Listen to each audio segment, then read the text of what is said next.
Assalamualaikum warahmatullahi wabarakatuh. Good morning, everyone.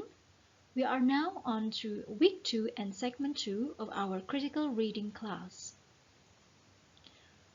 What we are going to discuss today is reading strategies for critical reading and comprehension. Now you may also wonder, what do you mean by strategies? Do we really need strategies for reading? Well, of course, for critical reading and comprehension, yes.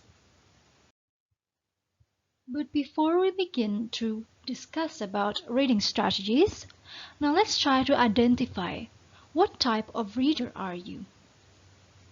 Are you a passive reader or an active reader?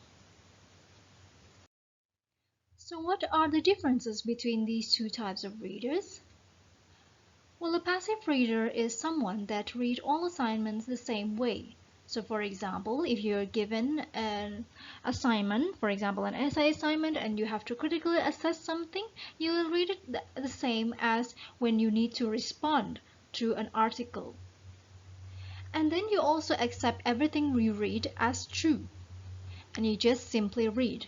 Now that is a passive reader. On the other hand, an active reader is someone that tailors their reading strategies to suit each assignment. So for example, your essay assignment is about to critically assess something.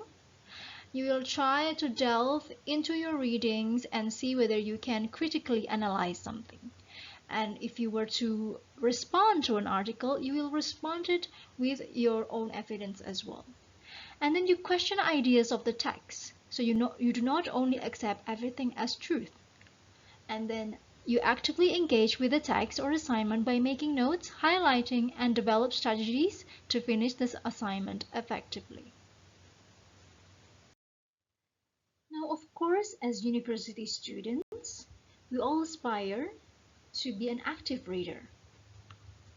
But let's ask the question, why do we need to be an active reader? It is due to the fact that we, as part of the academia environment, are expected to have adequate writing skills. Therefore, the goal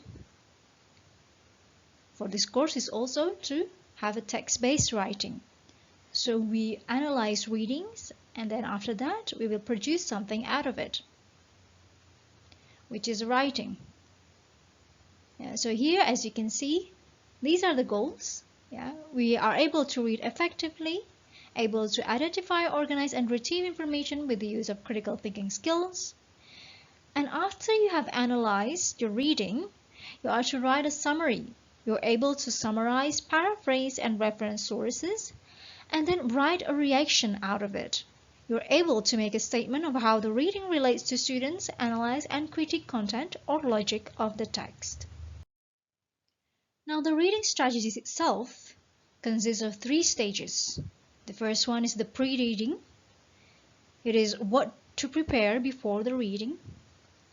And then during reading, how do you read to understand ideas? And then the third part is the post-reading, when we review the ideas and produce a piece of writing out of it. Now, those 3 stages are a general reading strategy. A more applicable and precise method would be the SQ3R method. It is a reading comprehension method that was first introduced by F.P. Robinson in a book titled Effective Study, and it is already widely used by classrooms worldwide. So what is the SQ3R method? The S itself stands for survey. So the first step is to survey by skimming or trying to guess the content and author's goal. So for example, if you are to have a project and then you are looking for sources, you look for the books. Which books are relevant to your needs? You look at the reviews, you look at the title. That is what survey is. The next one would be to make questions. What kind of information are you looking for? You need to be specific. So for example, in this book or from this source or from this journal, I would like to know the definition of such and such. Or I would like to know about such and such. Yeah, be specific about what you want to gain from reading these texts or these sources. The next part is to read. Yeah, read to answer the questions that you have made. So this is very specific questions. Therefore, you should be able to answer these questions and get some information out of it. And then the second R stands for recall. So you recall what you have read using your own words. So you may summarize it with your own words, and we will talk about this later. And then the third R is to review. You need to review the idea of the whole passage. So the SQ3R method, survey, question, reading, recall, and review, is a method that we are going to use or is expected for you to use during our sessions. To give you a summary of this segment, we've so far discussed about what reading strategies are, which consists of the pre-reading, during reading, and post-reading process or stages.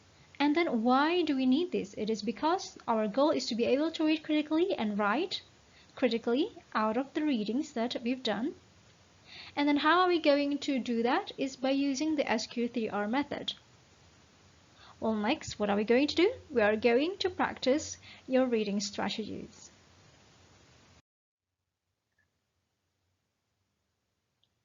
Alright, thank you for listening to this segment. I will see you on the next segment. And don't forget that you have a brain and a mind of your own, so use it and reach your own decisions.